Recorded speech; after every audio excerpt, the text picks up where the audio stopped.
Hello, I'm Megan Truelove. I'm Schumacher's Director of Business Development for Creative Partnerships. And I'm super thrilled to be here today with ADAC. ADAC, thanks for having us to discuss the artistry of home with four incredible women. Any one of these women would be amazing to sit down with for an hour just on their own, but to have all four of them together is really a treat. And also I just should say that Schumacher's lucky enough to have all of them also as creative partners and collaborators. So they've developed really exquisite collections with us, and we're thrilled about that. So without further ado, let's introduce them and get the conversation going.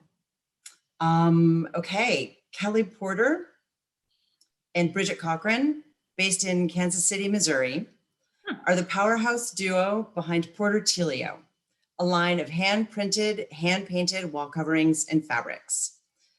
Their patterns are created with a variety of fine art processes, including wood blocking, painting, and sheen kohl. Their products merge the best of fine art and high design with bold patterning, distinctive color palettes, and a refined aesthetic. Welcome, Kelly and Bridget. Thank you. Thanks. Jackie Gendel. Jackie is a fine artist based in Providence, Rhode Island, where she's also an assistant professor of painting at the Rhode Island School of Design. Her lively, engaging paintings are the results of an intensely inquisitive practice centered on making connections and gaining an intimate understanding of her materials. And Colette. Colette Constantino is a fine artist and decorative painter based in Santa Barbara, California, where she creates artwork that invokes the feelings of spray on your lips and experience what it's like to run through a forest chasing fireflies. While Colette's drive to paint is personal, the narratives she paints are intended to captivate the viewer in such a way that they experience their own sort of inspiration. Welcome to all of you ladies, and I can't wait to dive in.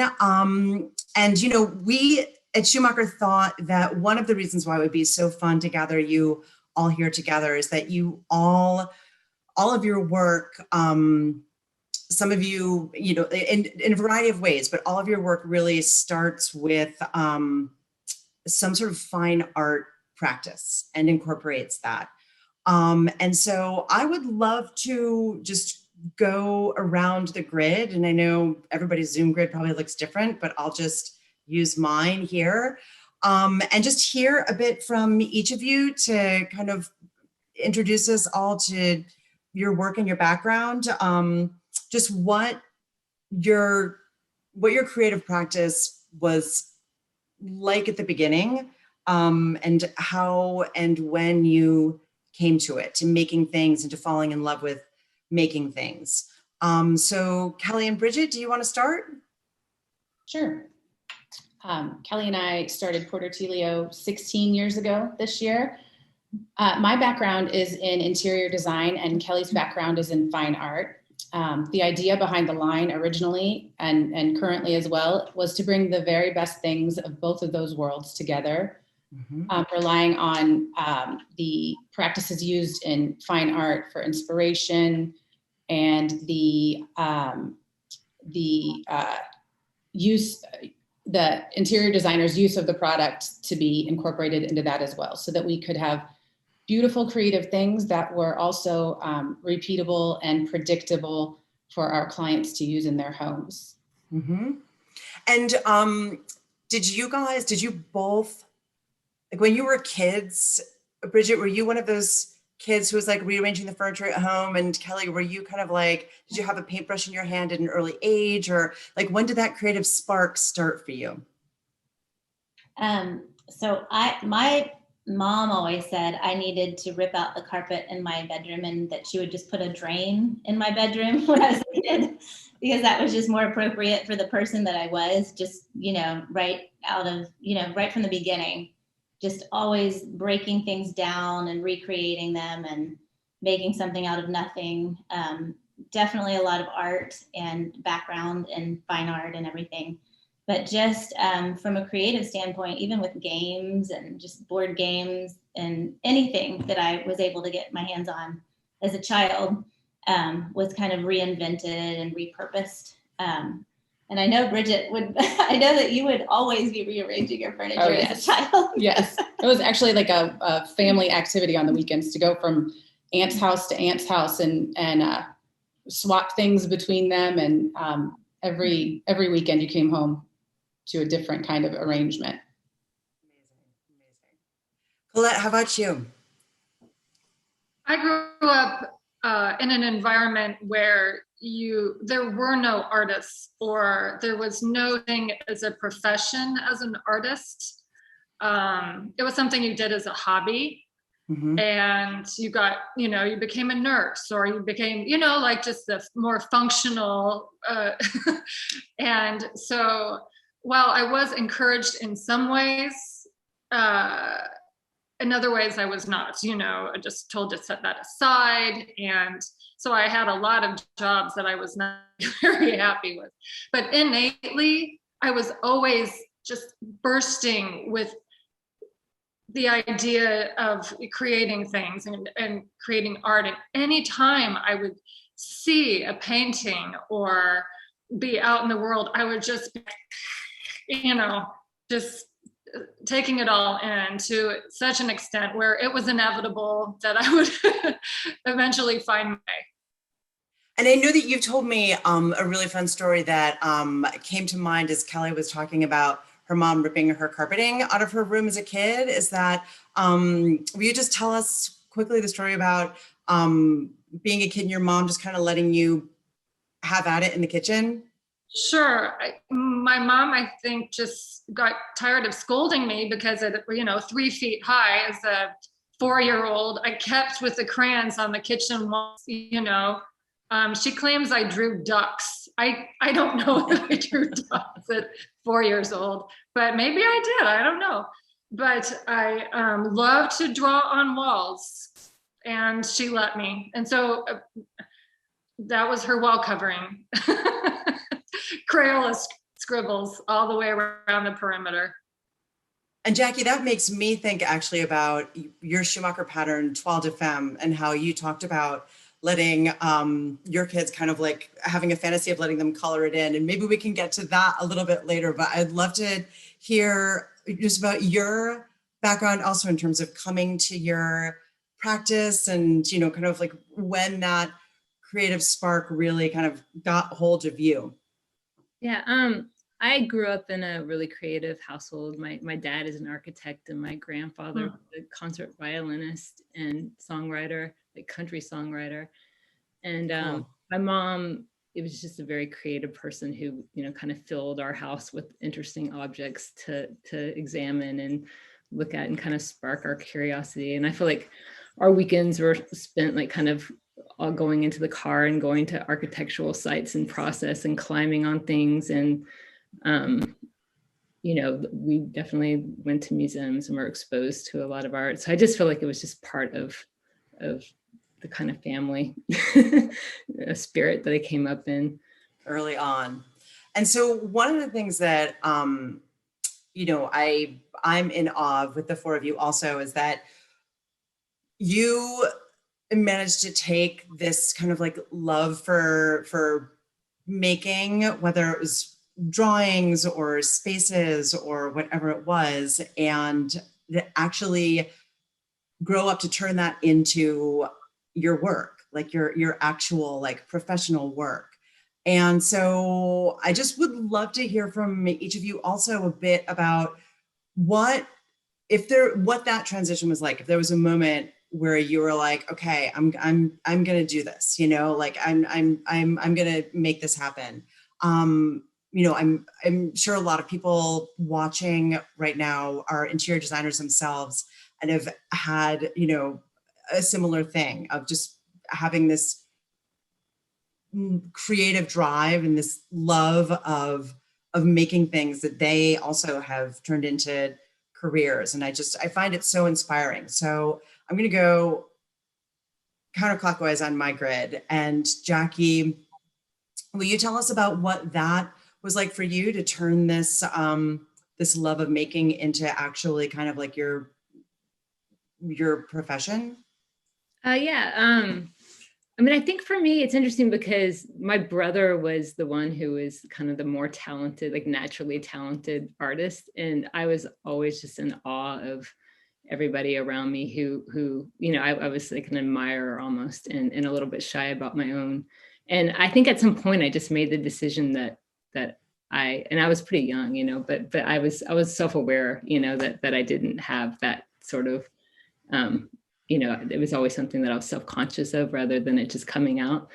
And at some point I decided, oh, I could just fake it, you know? And so I, you know, sort of fake it till you make it sort of thing. So I don't know. I just like kind of announced that it was what I was going to do. And I practiced and I loved doing it. And so, you know, I had supportive family when I said I wanted to go to art school. And then when I got to art school, it was as if I'd found my people and it was what was natural. I didn't have, you know, you're kind of, you're young, you're blind in your youth. So I didn't have like any of the sort of like realistic, you know, like what it's actually like to be an artist or do that. So I think that I think that really helped me to just, you know, the practice and the following, just having faith that if I kept doing what I was doing, I would figure it out. Sometimes it's good to not know. Yeah. You know, like, I mean, it's great to know. It's great to know, but sometimes it's also really helpful to not know and just do and figure it out. I was very stubborn about it. Like I really refused to. I love it. Colette, how about you? What was that like for you, transitioning into really, you know, making a living from your work? It has been an ebb and a flow over the course of a number of years. I would pop into the art world and give it my all. And then also there was the, you know, you have to make a living, you have to pay your bills, you know, and so I would be out of the art world for a very long time. I started here in Santa Barbara in an accidental career of being a decorative artist. And so there's a lot of waves to ride in that regard. Then I would go out and then you know, my last big job was I was a real estate agent for a little while. And that was really the defining moment. After that, it just didn't suit and it zapped me of all my creativity. And I couldn't even, no. So then, I was listening to Tony Robbins at the time. And he said, you got to burn your bridges behind you and just, you know, extreme action or whatever it is he says. And you know what? I was like, yeah, that's where I'm at. And so I left it all be and I decided this I'm doing. And I'm so grateful for Instagram because it's really the platform that has allowed me to blossom and become and be able to do this for a full, you know, as a living full time. And it's, I would never, I love it so much. It's, I hope for more. It's really great. Amazing. Amazing. Kelly and Bridget, will you tell us what it was like for you guys? And I know that you have sort of like a braided story that you individually each kind of like were on career paths and then together formed Portertilio. So you could just tell us a little bit about how you kind of individually decided to make that leap into doing what you love professionally, and then how you met and launched Portertilio.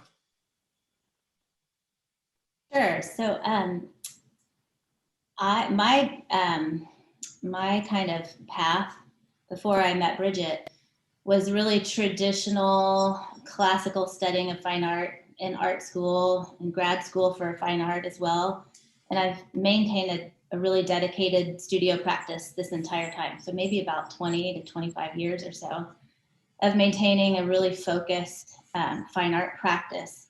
And I believe it was 16 years ago that Bridget and I met and started Portertilio. And at that point, my work was already really pattern driven and color driven, but I was finding it limiting in certain ways because I wanted to get really site specific, and it just kept getting bigger and bigger. And you can only make a canvas so large. It was kind of getting ridiculously large. And Bridget had this, and I'll let her speak about her braided part of the story, but it was almost like this perfect synergy of a combination of what we both wanted on our own paths and coming together. And then also the necessity of these two skill sets, like the skill set that she has and the skill set that I have, and taking that combination to create something way bigger and better than either one of us could do on our own. Mhm. Cool. So I was working in interior design, and I had a strong passion for textiles and wall coverings. It was always my favorite part of any project. And so it was kind of a dream of mine to have my own line of wall coverings and textiles, but it was just that, a dream, something that, I didn't think was necessarily ever going to come to fruition. And it's so interesting how quickly from, the basic conversation of a very abstract idea of Porter Telio coming to life, how quickly the energy that is between Kelly and I took that from an abstract idea all the way through to creating our first collection in the studio. I want to say it was maybe 8 weeks from that to the next step. And, that's indicative of where we were in our lives. We were completely untethered. We had zero risk aversion. And those, like you said, sometimes it's better not to know. I think if we had known everything we know now, we would have been fearful.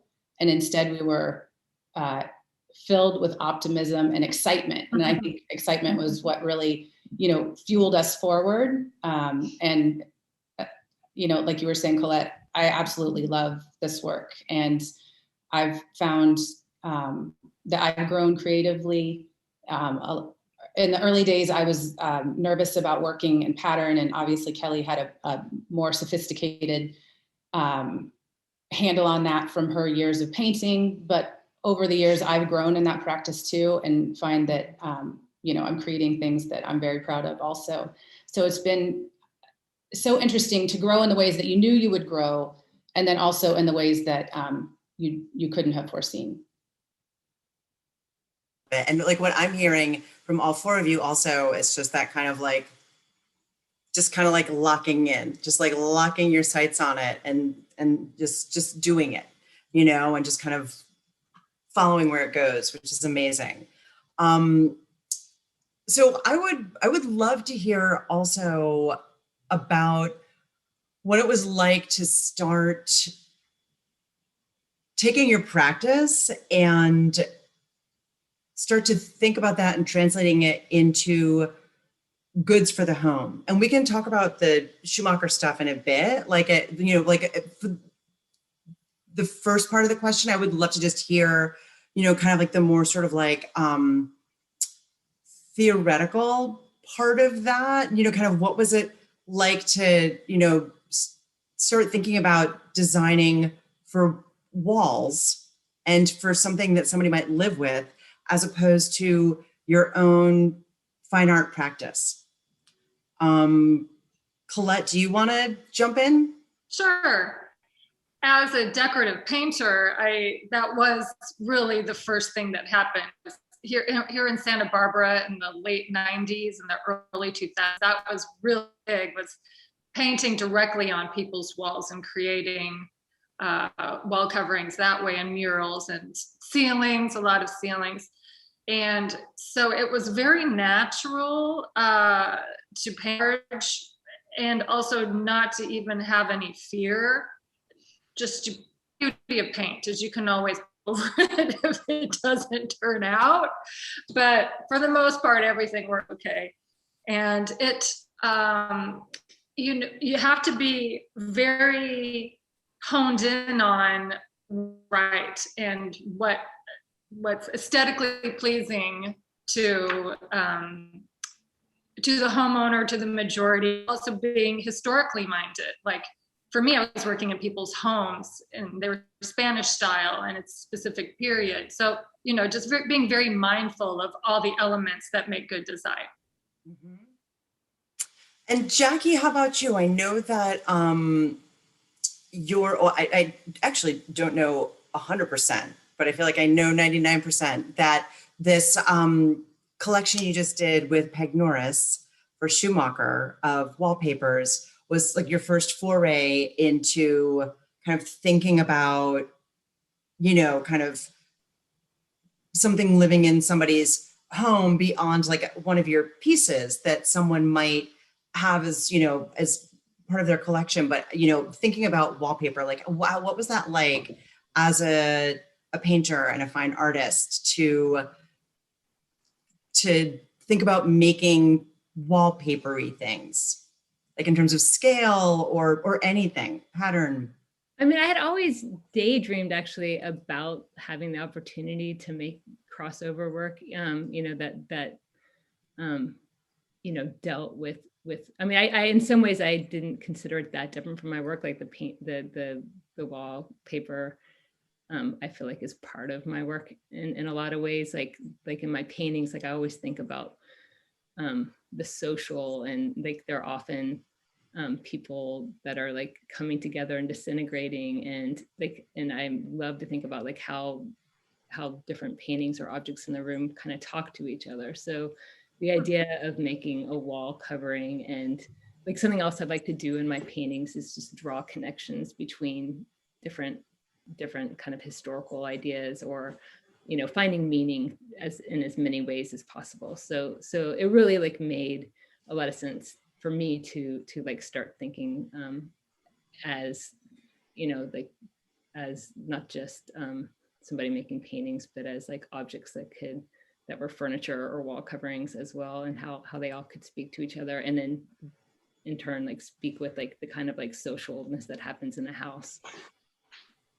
And did thinking, like, was there anything about, you know, working in repeat for wallpapers that was kind of like a new, you know, exploration, or had you already been working with repeat in your own fine art practice? Yeah, I've been really interested in ideas of like seriality and sequence. So like seriality where something repeats, you know, think like Monet or Warhol, you know, or sequence where things change and it tells a story. And so at first I was coming up with these like kind of wild ideas where something could repeat and change over time. I think it was like a little bit too complex for people to wrap their heads around, you know, but I feel like this is definitely things I can like take into my own work too, in so many different ways, you know, just, you know, I just love the idea of a repeat, and how, you know, you wake up every day and it's, you know, the morning again, but there's similarities, but there's differences too. And it's kind of like a fallacy, the idea that things repeat themselves. It's more like they rhyme, you know? And so I feel like, yeah, I love that. So cool. And Kelly and Bridget, what was it like for you guys? Like, Kelly, did you, like, once you guys launched Portertilio and you started like thinking about pattern and repeat that could be like wall scale, like, was that new and liberating, or did it feel like you were already exploring in your work? And Bridget, did you find that like you, with your like interior design background, could kind of like help to sort of like guide how the patterns were evolving for the home? Like, what was that like for you guys? I think it's interesting. I think there are certain limitations to what all of us are doing and making, and then there's certain ways that processes are unveiled or opened up in different avenues of creating different types of product. And so that's what's interesting about crossing over, not only from fine art to making wall coverings and textiles, but also in our collection with Portertilio, everything that we do is painted. So working with Schumacher and being able to enter into the area of printing, and allowing different capabilities of different types of repeats. I mean, this can get fairly technical, but we're always aware of our tools and the tools that we have that work well and the tools that we don't have, and what our limitations are. And we focus more on what we can do, that either no one else can do, or what we can do that's our true talent, or, you know, something really particular to our actual talent and our particular kind of code of what we're making that no one else is really doing. And just trying to focus more on the possibilities versus the limitations. And because there are so many limitations within, once you get into making product, with the mills, or, you know, your staff, or the artists, or the actual hands that are making them, you know, controlling colors, to live with it, side matching, all of Time. those things. Yeah, time is always one that we're like, well, it's beautiful, but it'll only take 2 days to make each panel, you know? right. Which was great working with Schumacher, because we were able to take some of those ideas that would have been too time restrictive in our studio. We were able to execute some of those ideas through the printed collection that we did with them, and wouldn't have wanted to do it with anybody else, because the way it was handled and executed was so perfect. Yeah. Awesome. Well, that's kind of like a perfect segue. So let's talk about your Schumacher goods and the making of those. Because for me, one of the things that I love the most about working on our creative collaborations and partnerships is that, you know, we are really, really particular about who we want to work with, you know, because for us, the collaborations and the partnerships are like really opportunities for partnerships. And like, you know, like it's the most fun, and it's the juiciest and most creative when like our partners also show up just like ready to go, like with, you know, like so many ideas. And our studio is amazing, our in-house studio, and these collaborations kind of become these conversations between these like really incredibly talented people that develop into product. And I just love watching it transpire. And as a kind of a way for us to kind of like get into talking that, I know that we asked you to just pick one Schumacher pattern to talk about kind of the making of it and maybe the inspiration behind it. And Kelly and Bridget, I believe you guys chose Traverse, which Annie just put up on the screen. So this is a Portillo design that Kelly and Bridget did for Schumacher. Will you tell us a little bit about how this happened and the inspiration behind it, and anything you want to tell us about it? Sure. So you might like this story just because it's a little funny.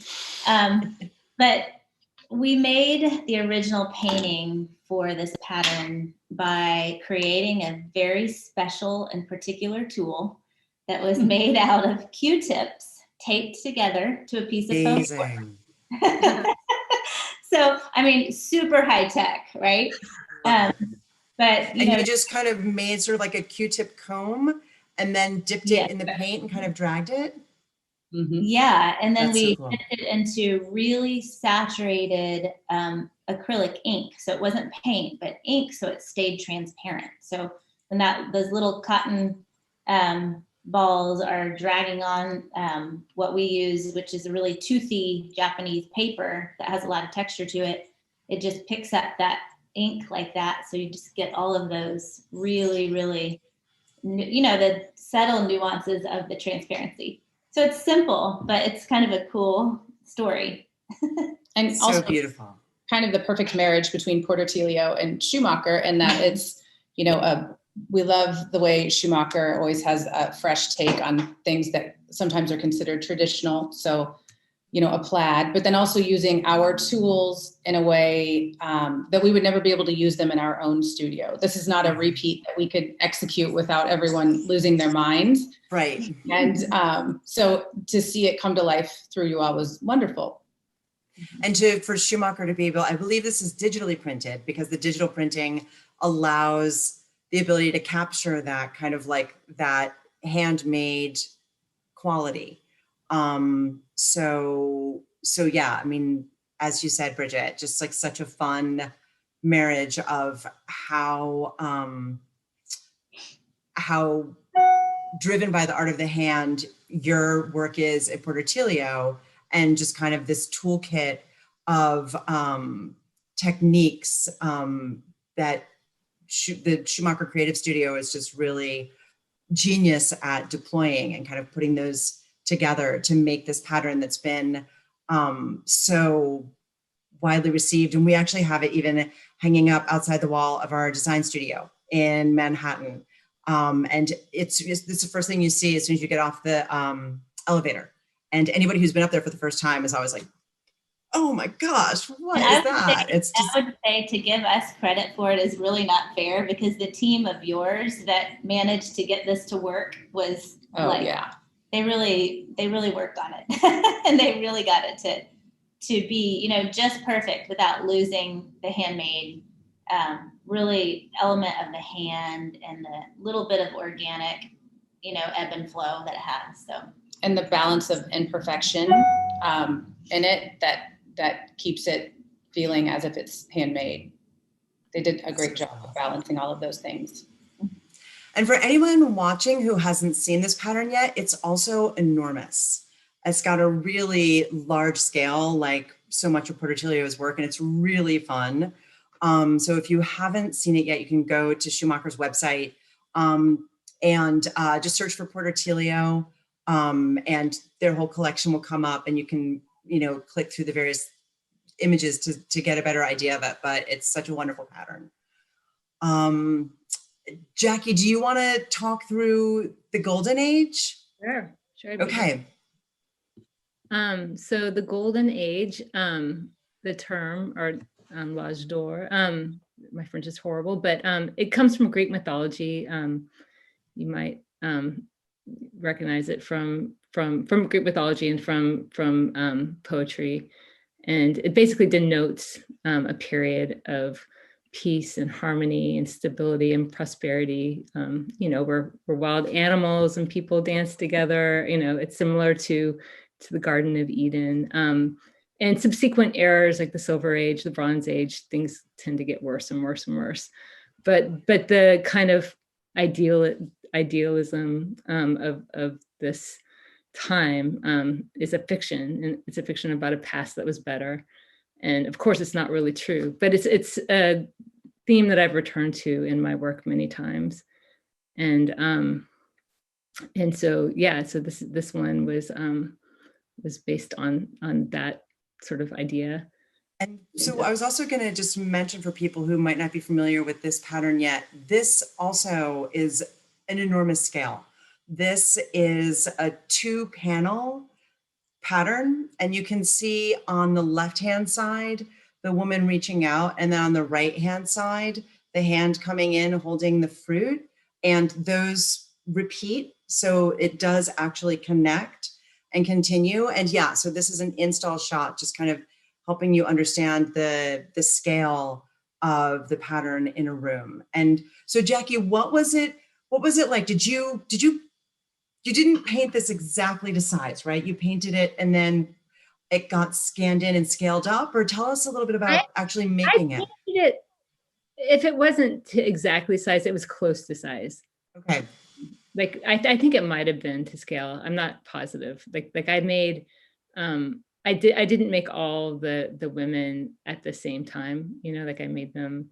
I made parts of. I had the whole drawing done, and then I made the women individually, and they had to be, you know, kind of moved around. There was a lot of back and forth editing between which women, because I made more women than we ended up using. And, you know, we were rearranging them and trying to figure out, and there was a lot of back and forth between the hands, because I wasn't completely happy with the hands. And then, you know, like I would draw a number of new hands and send them back and forth. And like one had the apple, and one was holding like a branch, and one was, you know, it was really kind of lovely working with everybody. And I feel like the Peg Norris team and the Schumacher team like helped rein me in, because I think I would have like stayed in the brainstorm mode where I was just coming up with hundreds of ideas left and right.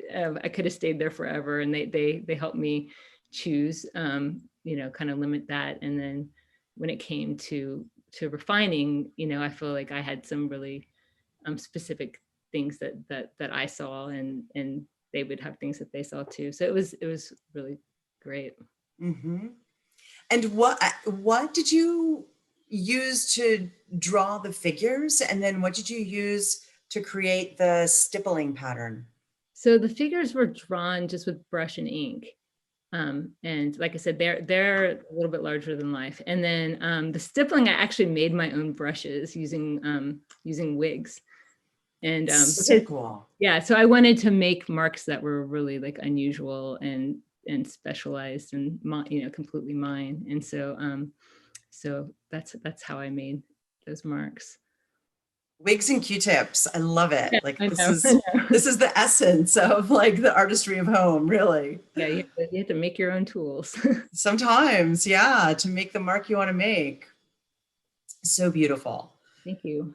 And Colette, I know your collection just launched. Do you, as you see it kind of emerging into the world, do you have a favorite pattern yet? I am particularly attached. I'm proud of them all. Yeah. I am particularly attached to Brindle. Yes, this is the first piece that I painted in my studio. So it kind of marks a special moment in time. And it was so fun to be able to just paint freely. And, Coco Chanel said it best. She said, always be of the mindset that something wonderful is about to happen or magical is about to happen. And that is my approach to all my designs. And I think especially this one, as it's this, forest that, who knows, there's the light behind it and you can walk through, and what's going to happen next? It's going to be an adventure. And this also is enormous, a multi-panel design that's just so transporting. And for people who aren't familiar with it, there is actually, it's hard to see here, but there's metallic detailing, right? I believe it's the other design. I don't think this one does, but Okay. it's the other pattern that does. Yeah. Because I know that's another reason for folks to go to Schumacher's website and look at Colette's collection, Colette Constantino, and look at Jackie's collection also, which I think you can find by entering Jackie Gendel and Peg Norris. But I know that those metallic details were something that that were really kind of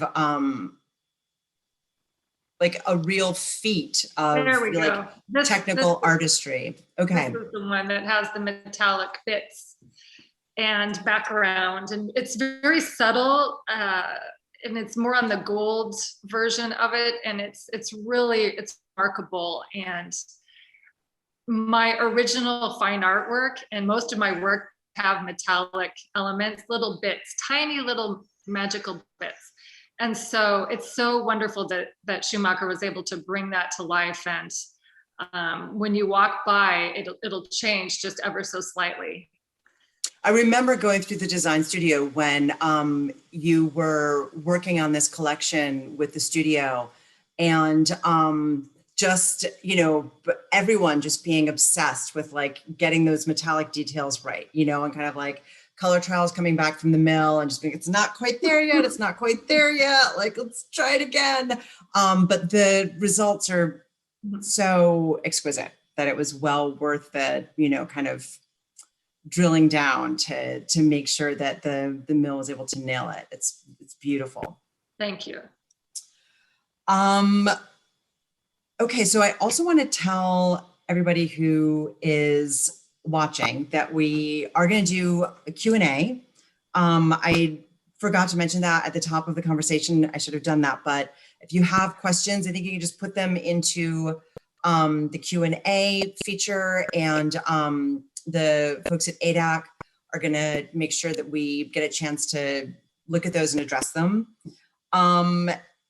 But I would actually love to hear from all of you you know, what your own homes are like, however you want to, you know, share that with us, you know, like how does the space that you live in reflect you, and how do you use pattern and color in, you know, your own spaces where you and your families live? Jackie, do you want to start? Sure. We're in the process of we are building out a house, or we're improving it right now. We just moved in, so, but for the most part, our house is kind of a work in progress mishmash. Most of the things that I own were either given to me or traded for, like, you know, it's all about the art, really. We have lots and lots of art by friends and people who we've had like really long special relationships with that we just love living with. And so, and then I'd say, like, you know, there's a lot of music and tons of books and a lot of space for just, we have a 4-year-old, so kind of creative imagine play and storytelling, and the kitchen is an important space. But right now it's more about the art than any sort of pattern and decoration, because that's kind of where we are. Mm-hmm. Colette, how about you? My art studio is mostly my home. I spend the most time here, and it is definitely my desire and my hope is to create an environment of complete acceptance and of imagination, inclusivity, and love. And I hope that I do that in my home when I welcome guests in, as well as here at the studio. And I would say it's pretty consistent throughout as far as the ring. And I'm secretly minimalist, but it sort of comes out, and you know, I'm also a maximalist. Like, I'm trying to still figure it out. But more than anything, it's light and bright and welcoming more than anything. Awesome. And Bridget and Kelly, how about you guys? I like to use the words light and bright for my space as well. You might not believe it, but I have a little bit of a commitment problem when it comes to pattern for my own home. I think that's true of a lot of interior designers. Yeah, you guys work with pattern and color so much. Well, and you find one that you love, and then you find another that you love, and you realize that if you had gone with the first one that you loved, you know, and it just goes on down the road. So Kelly and I put out at least 4 new patterns every year, and every year there's one that I am obsessed with during the design process, and that I'm absolutely going to use in any number of rooms in my home. And by the time we get it out, I love it and cherish it and wish it well, but I don't have it installed in my house. And my home is also just a home where kids can be comfortable, and we can be a family, and parts of each of us are represented. And my home is fairly modern, and it does not contain a lot of color, actually, except in a couple of spots. Yeah. But it's kind of a bit earthy and modern combined. I'd say that's kind of my soul is almost like a tree or something. I feel like I was a tree in my last life. So my house kind of reflects that, a lot of brown and gray and beautiful whites. And I do have a little bit of Portertilio wall covering I have some in my dining room, which is like a blast of color, where the rest of the house is fairly minimal with color. And then special objects, lots of books and lots of art. And I really love old folk art, and especially international folk art. So I have some of that displayed, and those are just pieces that I love. And then my studio is attached to my home, which contains my oil painting practice, and I have my big etching press there. So, you know, this is a big burly etching press, tackage press that weighs about 1,000 pounds. Amazing. It's, you know, it's definitely my own heaven, my home. And also, just like Bridget said, reflects children, dogs, all the good creatures that are running around in there. So Life. yeah, life. Yeah. Mhm. Awesome. Great. Okay, well, let's do a quick rapid fire round of questions, and then we'll open it up to Q&A. So I'm just going to call out a name and answer the question. 1 word, 2 words, totally fine. Okay, who's one of your creative heroes? Jackie. Sonia Delaney. Bridget. Coco Chanel. Colette. Oprah Winfrey. Kelly. I'm just going to say any entrepreneur, they fascinate me. Love it all. What's one of your favorite rooms or spaces of any time in any place? Colette. The sitting next to the river Seine in Paris. Kelly. A tree house out in the middle of the jungle somewhere. So nice. Jackie. One summer, I was in Giverny with my husband. He had a Versailles residency, and we had the key to Monet's garden, and we would go in there at night. So Monet's garden at night. Wow. Yeah. Yeah. That's now my favorite too, and it hasn't even been there. Yeah. Bridget. The outdoor dining space at Annabelle's in London. Nice. Nice. And final question. What are you most looking forward to next? Kelly. I'd say connecting with people in different places. The idea of travel and all of the aesthetic experiences that come from travel that we've all been missing. Jackie. Recently, I've been teaching myself how to do mosaic, and I'm going to make a big table. I'm excited about it. Bridget. I have to say travel too, and connecting with people. That's been something that I didn't realize how much I cherished until it was snatched away. Mm-hmm. And Colette. Well, there's so many exciting things, but I would say that unveiling and launching artful products with people in mind, there's a lot that will be happening over the next year or two. So it's very exciting. Awesome. Great. Okay, well, I'm going to open up the chat box here and get to the questions. And we'll just do it organically, I want to try and get to all the questions, and we probably don't have time for everybody to answer. So as I read a question, if you guys feel moved to answer, just pop on in. Okay, first question. I'd love to know, let's see, where you are now in terms of like your career. I'd love to know what you did that you felt was like a pivot that led to your success. It's sort of like if you could look back and tell your younger self who's just starting out now one piece of advice, what would that be?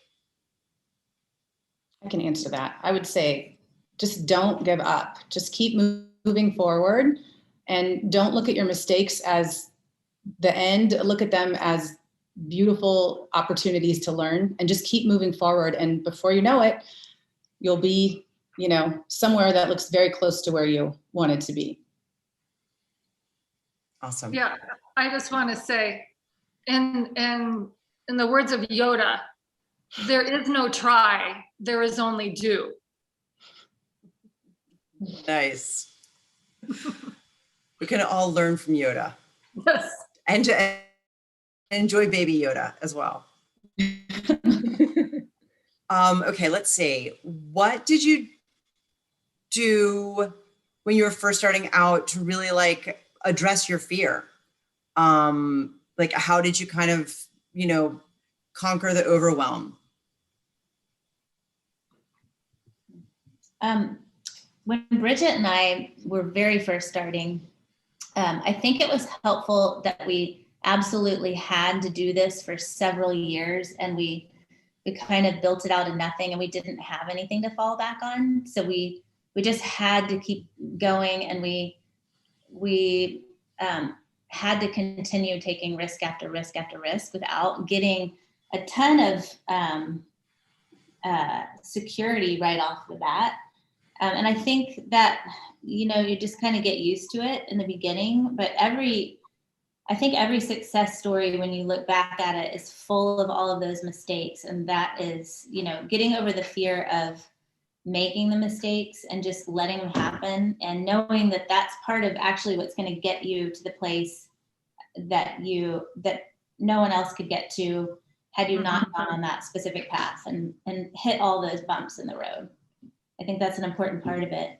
It's just, like Colette said, in doing it, it's a ton of hard work, and just get in there and roll your sleeves up and start doing it. And the fear kind of goes away, because you just kind of have to, you have to produce, or it's obviously not going to work. So yeah, and when you have a little bit of fear, just be like, okay, I recognize that. All right, but that's like a thought from the past. We don't pay attention to that. You just don't listen to it, and you just do what you would do if you didn't have any fear. Yeah, and what Jackie said earlier about the talent, that someone else in your family may have had more talent or something like that. I feel like I went to art school with so many more people that were a lot more talented than me. There's so much talent out there, but to reduce the fear and just believe in yourself and go for it, that's the thing that people need to do, instead of being too self-critical on your own expression. I mean, we all have something to give that's truly unique from everyone else. I also want to add that I feel like it's important to find a community.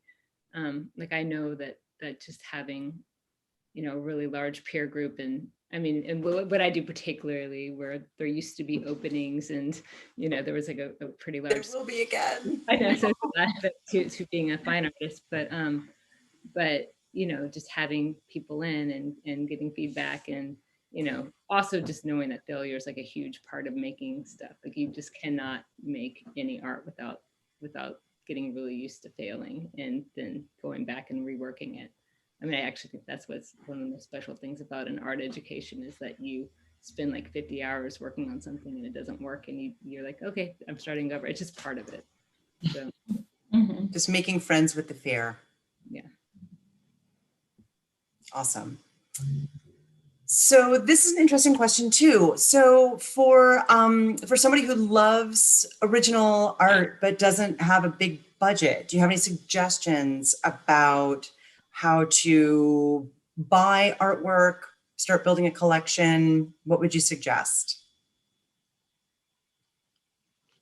There's a whole lot of like younger galleries, like in New York, for example, like the I mean, I'm assuming there's a lot of them will still be there in the end, but that show emerging artists and starting to kind of like follow those like that scene of you don't necessarily need to start at Gagosian as the place to buy your work. There's a lot of really small galleries, and supporting young artists is a great thing to do. I would also say local artists. There's nothing more endearing than having the artist or in your community, and supporting a local artist who is just working so hard and creating good work. I think that's a good way to begin your collection as well. And locally, the art schools in every city, going to the art schools and going to the thesis shows and seeing that work before it's, like right when it's super emerging and fresh. Awesome. Okay, we have 4 minutes, which I think gives us time for just one more question. Any tricks that you would recommend to developing a consistent practice? in terms of like an art practice? Show up. I would say show up. Just show up, whether you're feeling it, whether you're not. Schedule it and just show up. It's not a hobby. You So make it easy happen. to say, so difficult to do. I think deadlines are really important. So I always schedule an exhibition 2 years out. So I'll have 2 whole years to work on a solo show. And I think that having a deadline is the best thing, because then you can open everything up in your studio practice to explore anything in that amount of time. So you can go down any path. You don't have to do what you've done before. That's really important, I think. I mean, I think so many artists just get stagnant because they're locked into something. It may be commercialized or, you know, just not really going anywhere because it gets stagnant. So I think if you just have a deadline and then you open it up and you're unveiling and investigating and exploring. I would just add to consistently be working on it, because when you're thinking of, you know, for example, when I'm thinking of creating a new collection or patterns to be considered for one of our next collections, it can seem really overwhelming.